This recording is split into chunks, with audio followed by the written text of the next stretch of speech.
नमस्कार दोस्तों, आप सभी का स्वागत है हमारे YouTube चैनल मान्या लाल किताब रेमेडीज़ में। आज मैं आपके साथ बात करने जा रहा हूं मकर राशि के बारे में और आज का मुख्य टॉपिक होगा अप्रैल 2024 का महीना मकर राशि के जातकों के ऊपर कैसा रहने वाला है। ग्रहों का जो परिवर्तन होगा वो आपके लिए क्या पॉजिटिव और क्या नेगेटिव लेकर आया है। और आज मैं इस वीडियो में आपको बताऊंगा कि किन चीज़ों में आपने सावधानियां बरतनी है, क्योंकि सावधानियां ही एक ऐसा उपाय होती हैं। जब बारिश पड़ रही हो तो अगर हम छाता यूज़ कर लें तो हम काफ़ी हद तक बच सकते हैं, लेकिन अगर हम छाता यूज़ नहीं करते तो हमें पानी से कोई नहीं बचा सकता। इसलिए इस वीडियो को पूरा सुनिए ताकि मैं आपको इस वीडियो में, आप अगर व्यापार करते हैं, अगर आप नौकरी करते हैं, आपकी हेल्थ कैसी रहेगी, अगर आप स्टूडेंट हैं तो कैसा रहेगा, आपकी मैरिज, अगर आप शादीशुदा हैं या आपकी मैरिज होने वाली है, शादी नहीं हुई तो कैसा रहेगा, आपकी लव लाइफ के बारे में, अगर आप विदेश जाना चाहते हैं या अब्रॉड में ऑलरेडी सेटल हैं या सेटल होना चाहते हैं तो स्थितियां कैसी रहेंगी। सो हर एक पक्ष के ऊपर मैं आज आपके साथ बात करूंगा। सो दोस्तों, वीडियो शुरू करने से पहले मैं आपको बता देना चाहता हूं कि ये जो वीडियो लेके आई जाती है इसके लिए कठिन परिश्रम किया जाता है। अलग अलग ज्योतिषों के साथ विचार विमर्श किया जाता है, किताबों से ज्ञान अर्जित किया जाता है और रोजाना जो हमें कुंडलियों का विश्लेषण आता है उन विश्लेषणों को करने के पश्चात हम जिस निष्कर्ष पर पहुंचते हैं उसी के आधार के ऊपर मकर राशि के लिए हम वीडियो डालते हैं। सो दोस्तों, हर एक पक्ष को आपने बड़े ही ध्यानपूर्वक सुनिए, इसमें क्या लाभ है और किन चीज़ों से सावधान रहना है, इसमें मैं आपके लिए ये वीडियो लेके आया। सो शुरू करते हैं दोस्तों। जहां पर चंद्रमा लिखा है, 10 नंबर लिखा है, ये आपकी मकर राशि है। दोस्तों, कुछ ग्रह होते हैं जो लंबे समय के लिए एक ही भाव में गोचर करते हैं। जैसे शनि देव के लिए कहा जाता है कि शनि देव जो हैं वो 2.5 वर्ष के लिए एक ही भाव में गोचर करते हैं। राहु और केतु पूरे 1.5 वर्ष के लिए एक ही भाव में गोचर करते हैं। देवगुरु बृहस्पति 1 वर्ष से कुछ अधिक समय के लिए एक ही भाव में गोचर करते हैं। लेकिन क्या जरूरत होती है कि हम हर समय आपके लिए वीडियो लेकर आते हैं, क्योंकि हर महीने में भी कुछ ऐसे ग्रह हैं जो जैसे ही वो अपना भाव परिवर्तित करते हैं तो उसका असर जो होता है वो हमारे ज़िंदगी के ऊपर देखने को मिलता है। इसीलिए कहते हैं, कई बार आपने महसूस किया होगा, अगर आप व्यापार करते हैं या नौकरी करते हैं तो पिछले महीने जो परिस्थितियां थी इस महीने परिस्थितियां इसके उलट होती हैं। तो इसीलिए होता है क्योंकि सूर्य देव भी अपना भाव परिवर्तित करते हैं, तो उसका बहुत ज़्यादा अहम जो रोल होता है वो आपकी कुंडली में देखने को मिलता है। सो दोस्तों, चंद्र राशि की बात इसलिए करते हैं क्योंकि चंद्रमा का प्रभाव बहुत ज़्यादा होता है। अगर आपकी कुंडली में चंद्रमा की अवस्था उच्च की है तो आपके लिए वो राजयोग कारक ग्रह बन जाता है। लेकिन अगर आपकी कुंडली में चंद्रमा की स्थितियां अच्छी नहीं हैं या किसी क्रूर ग्रह से वो पीड़ित हैं तो वो लोग जो होते हैं उनकी ज़िंदगी में बहुत संघर्ष होता है। लेकिन चंद्रमा जिनका उच्च का होता है वो लोग, अगर संघर्ष तो उनकी ज़िंदगी में आता ही नहीं, लेकिन अगर आ भी जाए तो बिना तनाव के ही वो आगे बढ़ते हैं और अपने आप को वो जैसे इतने साहस और पराक्रम से आगे बढ़ते हैं। जो सबसे ज़्यादा महत्वपूर्ण होता है चंद्रमा का, इसीलिए हम चंद्र राशि लेकर आते हैं। सो बताते हैं कि चंद्र राशि के हिसाब से ग्रहों का जो गोचर होगा अप्रैल महीने में वो मकर राशि के जातकों के लिए कैसा रहने वाला है।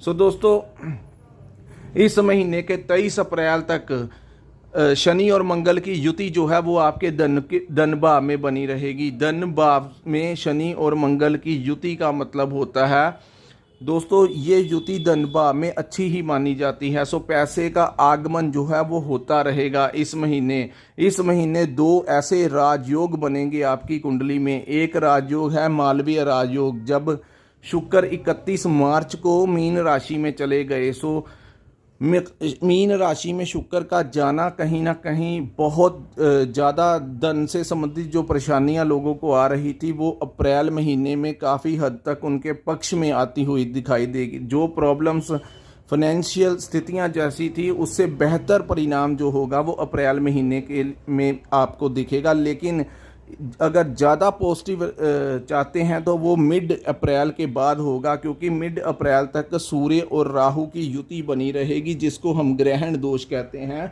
सो इसके प्रभाव से भी कैसे बचना है, मैं उसके बारे में भी एंड में आपके साथ जिक्र करूंगा। लेकिन अब बात करें शनि और मंगल की। शनि मंगल से आपको बहुत ज़्यादा इस समय लाभ देखने को मिलेगा। दोस्तों, जिन जातकों की कुंडली में शनि की अवस्था अच्छी है उन जातकों को धन संबंधी दिक्कतें नहीं आएंगी। लेकिन अगर शनि और मंगल की स्थितियां कुंडली में अच्छी नहीं हैं, उन लोगों के अंदर एक तो बहुत ज़्यादा अहंकार आ जाएगा, क्योंकि दूसरा भाव जो होता है वो वाणी को भी रिप्रेजेंट करता है।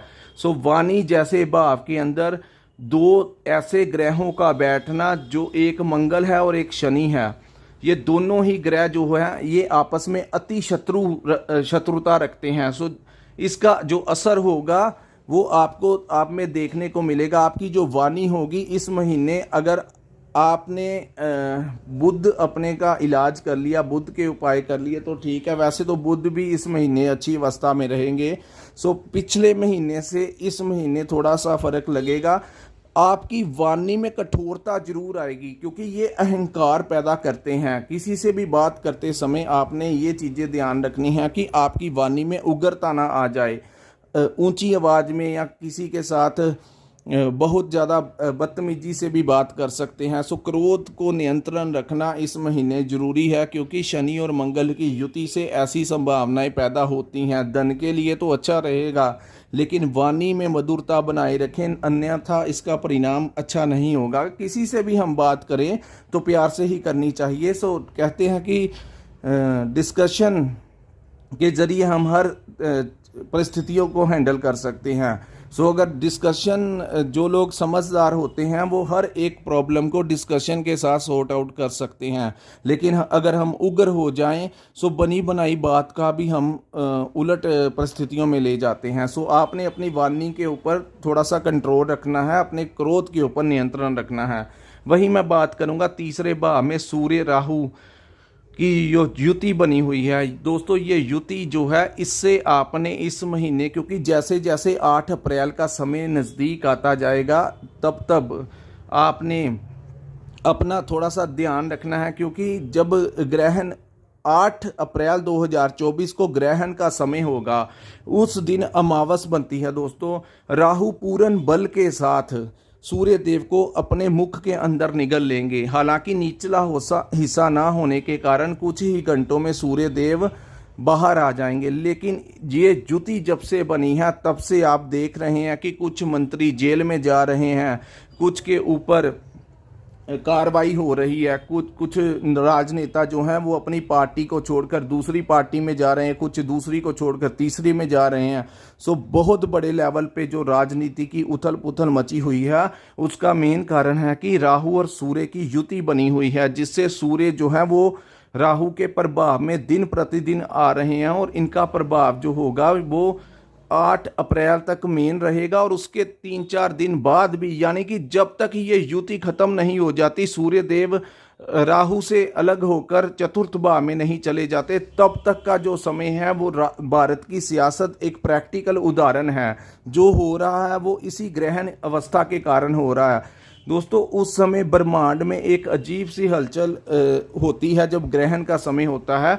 कोई भी मांगलिक कार्य 13 तारीख से पहले आपने नहीं करना, किसी भी इम्पोर्टेंट डॉक्यूमेंट्स के ऊपर साइन नहीं करना। आपने ट्रैवलिंग अगर करनी है तो वो भी अगर आप पेंडिंग कर सकते हैं, 13 के पश्चात कर सकते हैं, तो वो आपके लिए ठीक रहेगा। क्योंकि इस युति के दौरान आपने ट्रैवलिंग इसलिए नहीं करनी क्योंकि ये चोट भय आंखों से समस्या देने का खतरा है। सो अगर बाहर जाएं तो सन ग्लासेस वगैरह डालकर ही बाहर जाएं, अन्यथा कोई भी किसी भी चीज़ के साथ आपकी आंखों में इन्फेक्शन क्रिएट होने के आसार बन रहे हैं। एक और बात मैं आपको बता दूं दोस्तों, इस समय आपने अपने पिता की सेहत का विशेष ध्यान रखना है, क्योंकि सूर्य जब पीड़ित होता है तो सूर्य क्या है, सूर्य राजनीति है, सूर्य प्रकाश है, सूर्य हमारे पिता के कारक हैं। सो जब सूर्य पीड़ा में जाएंगे तो पिता को भी हेल्थ के संबंधित कोई मेजर इशू क्रिएट करने की संभावनाएं इस समय ये युति दिखा रही है। सो आपने अपने पिता की हेल्थ के प्रति कॉन्शियस रहना है। वहीं मैं आपको बताऊं, जैसे ही 13 अप्रैल का समय निकलेगा, सूर्य देव तीसरे भाव को छोड़कर चतुर्थ भाव में आ जाएंगे। जैसे ही चतुर्थ भाव में आ जाएंगे तो दोस्तों दो राजयोग आपकी कुंडली में बन जाएंगे। एक तो शुक्र जो है वो पूरा महीना आपकी कुंडली में 24-25 तारीख तक बैठे रहेंगे, मान के चलिए पूरा महीने तक, उच्च के तीसरे भाव में राहु के साथ। सो दोस्तों जो आपको लाभ नहीं मिल रहा था, प्रमोशन नहीं हो रही थी, अगर आप व्यापार करते हैं तो क्लाइंट्स आपके पास नहीं आ रहे थे, पैसों की आमदन जो कहीं ना कहीं डिस्टर्ब हो रही थी, वो अब इस समय, क्योंकि व्यापार का कारक बुध भी नीच भाव में बैठे हुए थे, लेकिन इस समय बुध जो है वो चतुर्थ भाव में गोचर कर रहे हैं, जो उनका उच्च का घर होता है। मकर राशि के लिए व्यापार का देवता बुध भी इस महीने उच्च अवस्था में रहेंगे। वहीं मैं आपको बता दूं, 13 के पश्चात शुक्र देव आपको जबरदस्त तरीके का लाभ देंगे। सो व्यापार में जो लोग ऑनलाइन काम करते हैं, फैशन इंडस्ट्री के साथ जुड़े हुए हैं, रेडीमेड गारमेंट का काम करते हैं, होटल लाइन से जुड़े हैं, सोशल मीडिया से इलेक्ट्रॉनिक्स का सामान करते हैं, उन लोगों को विशेष लाभ देखने को मिलेगा। वहीं जो लोग नौकरी पेशा करते हैं, उन लोगों को की प्रमोशन होने के आसार हैं, वो भी दोस्तों मैं बताऊंगा। एक तो शुक्र उच्च के हो गए, वहां पर उनका प्रभाव जो होगा उनके धन के ऊपर तो पड़ेगा ही। वहीं दोस्तों जैसे ही 13 के पश्चात सूर्य तीसरे भाव से निकलकर चतुर्थ भाव में जाएंगे, सो चतुर्थ भाव से सीधी ये युतियां जो बनेगी आपके कर्म स्थान को देखेंगी। सो 13 के पश्चात दोस्तों जब सूर्य गुरु के साथ मिलन करते हैं तो धन का योग बनता है। धन उधर से शुक्र उच्च हो गए, उधर से सूर्य और गुरु की युति बनी, और उधर से सूर्य और बुध की युति बनी। सो एक तरफ मालवीय योग शुक्र का निर्माण शुक्रदेव ने निर्माण कर दिया, दूसरा धन योग का निर्माण हो गया, तीसरा राजयोग जो है उसको कहते हैं बुध आदित्य राजयोग। जैसे ही सूर्य बुध के साथ रहेंगे, सो दोस्तों ये वो महीना होगा अगर आपको अचानक से कोई प्रॉपर्टी आपके फेवर में आ सकती है। अगर जिन लोगों ने प्रॉपर्टी के रिलेटेड जिन लोगों को प्रॉब्लम्स आ रही थी, वो इस महीने अगर अपना कदम आगे बढ़ाएंगे 13 तारीख के पश्चात, तो आपकी प्रॉपर्टी से रिलेटेड जो समस्याएं आ रही थी वो हल होगी। आप कोई नया घर ले सकते हैं, कोई नया वाहन ले सकते हैं। आपकी माता की जो सेहत में सुधार नहीं चल रहा था, वो वहाँ पर आपकी माता की सेहत में सुधार होता दिखाई देगा। वहीं मैं बात करूँ व्यापार में, आपके जो क्लाइंट्स होंगे जिनके साथ आपकी डीलिंग होनी होगी, आपका जो प्रभाव होगा इतना ज़्यादा बढ़ जाएगा कि क्लाइंट्स आपकी बातों में आ जाएंगे और आपकी डील्स जो होंगी वो फाइनल हो जाएंगी।